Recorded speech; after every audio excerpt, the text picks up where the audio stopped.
In the last episode, we cornered the market for wool, having built a second wool farm, and we have over 50,000 blocks of wool in our possession. So I think the next thing that we're going to do is to make some form of dye to go hand in hand with our wool. So first thing, let's make a flower farm. I'm in a flower forest to build my flower farm, and I've picked out an area here. Might be a little bit long, but anyway, we'll see how we go. Cause I've been running around with my bone meal and seeing what color flowers are in the area. So the flowers that come in the area are not necessarily the ones that are going to be in the area when they're bone mealed. So if I quickly run around here and bone meal some, I'm hoping I've got a lot of the colors that you can get with flowers. Might not get all of them, but hopefully a lot. I'm not too fussed about red, and I'm not too fussed about white because, you know, we can get bone meal converted to dye, and I've got the iron farm that's producing 1 billion poppies. So we've got blue here, and in case you also didn't know, they sort of grow in patches. So like this area here will always pop up the blue flowers, and you know, these ones will always be orange, and they don't change. It's not random, they're sort of pre-programmed. So can you run fast backwards? No. That'd be good. So there's some yellow here. I've run out of bone meal. So I think I've pretty much got it covered. Too far. So what I'm going to do is build a flying machine type device like I did in my other series. So that's why I'm not going to show it too much, because I did a fair bit of show and tell in that one. So you can see we've got the whatever flower that is. We've got some orange, red, white. This gives you, what does it give you? Magenta. Some more reds, some more oranges, some pinks, more reds, some blues, more pinks, and some yellows up here. So I might have a bit of a think about what area I do or how far I go. But given it's a flying machine, you're not really sitting there watching it. It could be this long as it remains in render distance, I guess. So this is where I'm going to start my farm. The reason it's split in two halves is there's two flying machines that go in each side. Although with the honey blocks, maybe the block limit has changed and I could come up with a different machine. So I'll suss that out and see if that's something I can do.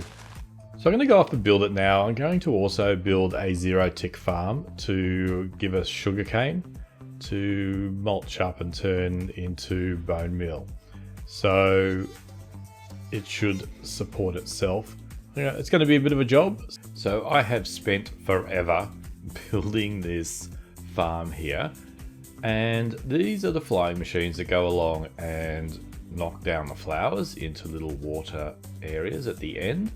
This is our 0-tick farm that is going to produce sugar cane, and let's have a bit of a look at it in motion. So we switch this on and it bone mills the whole area and then sets the flying machines on their way. I was trying for ages to have little detectors on the side and to re-bone mill it, but in the end I'm just using a timer. So if this was going for a long time, the timer might be out by a little bit, but yeah, it doesn't really matter too much. So it's coming along collecting all these flowers, and then it's going to push them over the edge. The machine will turn around and come back, and we'll get more flowers on the ground. They all go down into a little tunnel here. I think I can fall in here and come down into a sorting area. Now, I haven't finished the sorting area. I've had a few dramas with it, the flowers that get thrown down here, there's a lot of them. And often there's more than 64 of them. I'm using the little sorting system here that I think Impulse originally came up with. But the problem is with these, normally you see them side by side or tiled next to each other. If you put 64 items in it, they still break. Even though they call it overflow protection, the sorting system still breaks. So if we separate them out, the redstone doesn't leak across into the other areas.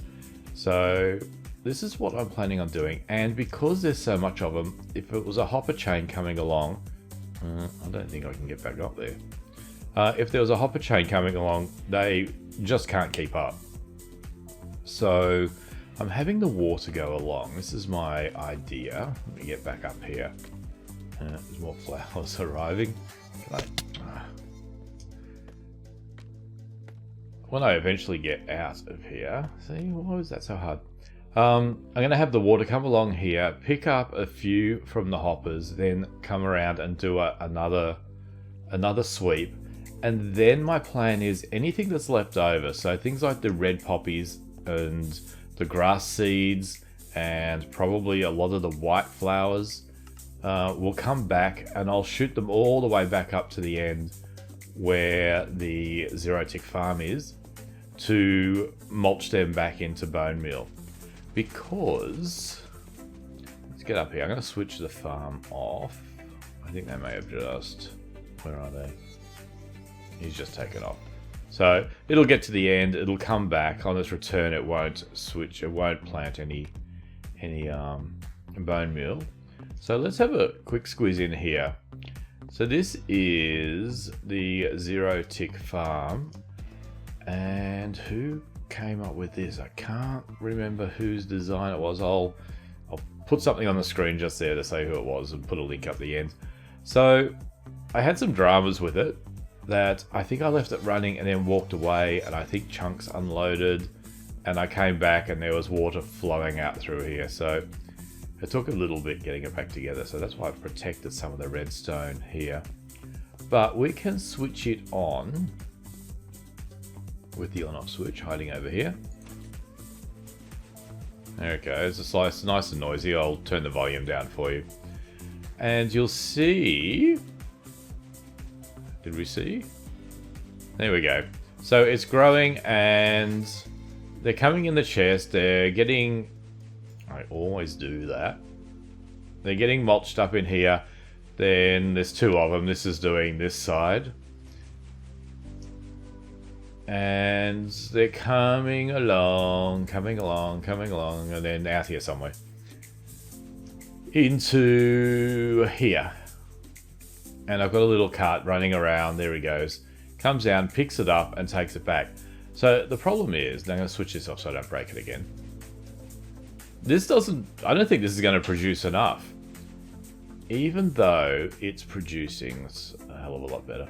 Even though it's producing something like 15,000 items an hour, it's only like 1 in 10 or possibly even, like less than that, that takes like 10 or more to turn a single bone meal.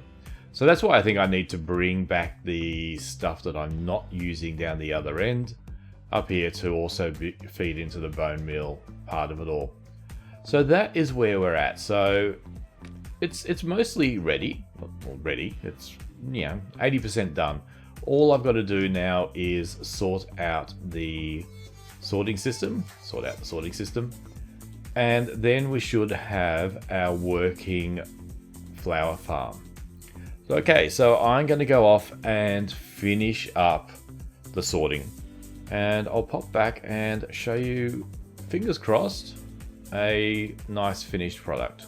Finally, I finished the dye farm, or the flower farm. It has taken me 2 weeks. It is the longest thing I've ever worked on. The zero tick farm is working, everything is working. Let's go have a final look at how it all happens. Let's start by turning on the zero tick farm, because I've moved everything around now. We get in there from under here. So I'm just going to go in here and flick that switch, and that will start all the racket and giving us some some bone meal. Alright, let's get out of there. And we'll go upstairs and switch on the farm itself. That's done with this switch here. Off it goes. If bone meal's the ground and the flying machines take off, let's get away from all that noise. So it comes along. Let me show you. I didn't really show you downstairs so much in the previous clip. So we've got the cart running around dropping off bone meal, and it just runs over the hoppers and puts them into the dropper, which pushes them up into the dispenser, and that pops it up on the top. So all of these are all hooked up. You'll see each time it does a lap, it will fire them once. There they go. So that's just redone all the flowers up top, and the flying machine's on its way back. So we may see, here comes all the unwanted flowers and seeds and whatnot, going back down to the other end to be converted back into bone meal. And here is the completed storage system. These are the flowers that we got, and they should all be sorting into their appropriate little chest. The yellow ones are the ones we get the least of. These white ones here give us grey, so we don't get too many tulips. There was a daisy as well, I think, that we've sent down to be reprocessed. And we're just keeping the red ones just so that we've got some red dye. So here is some dye on the wall. All these ones up the top are the ones that we get from the farm. So by either getting them directly, there's only one I think that we make by combining the two. But anyway, all those top ones are from the farm here. The bottom ones here use the green, the bone meal, the black and the brown. So I have the ability to get that and that quite easily. This is coming from squid, but we can still get that reasonably easy. And with those four, we're then able to make these four. And that gives us all the colors. All the colors of the Minecraft rainbow are available to me now. So that is mission accomplished, I'd say. That's sort of what you want.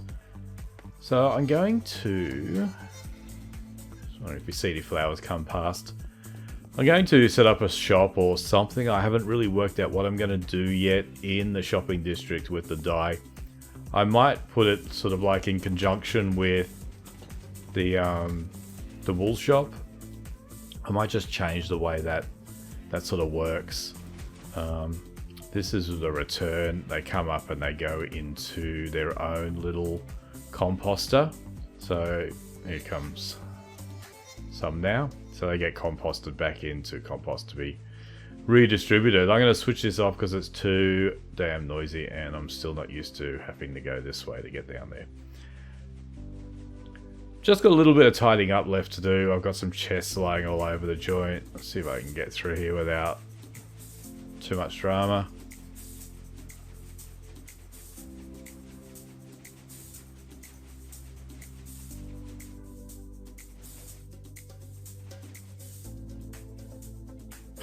Okay, sort of like it's been shot and just had a few more kicks left in it.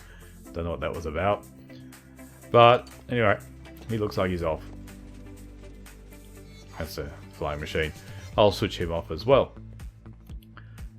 Alright, I'm happy this is done. I don't want to look at it ever again. No, I will. I'll come back here and run it and restock the dye farm. But yeah, so this should be pretty popular. I'm definitely going to be able to use some of the dye for the rings of the Olympics, the Lucidity Olympic Games. That's probably what we'll be working on next, with the Japanese Olympics coming up to coincide with that. So for now, that is going to be the end of this episode. It was 3 weeks in the making. So if you liked the episode, if you like the idea of the farm, hit that thumbs up button for me. If you're not subscribed, hit the subscribe button. There are a few other Lucidity people who are putting videos on YouTube and streaming, so check out their details down below in the comments or in the description. If you got any comments, any suggestions on what would make a better farm, I'm happy to hear about them, so let me know down below, and I'll see you all in the next episode. Bye.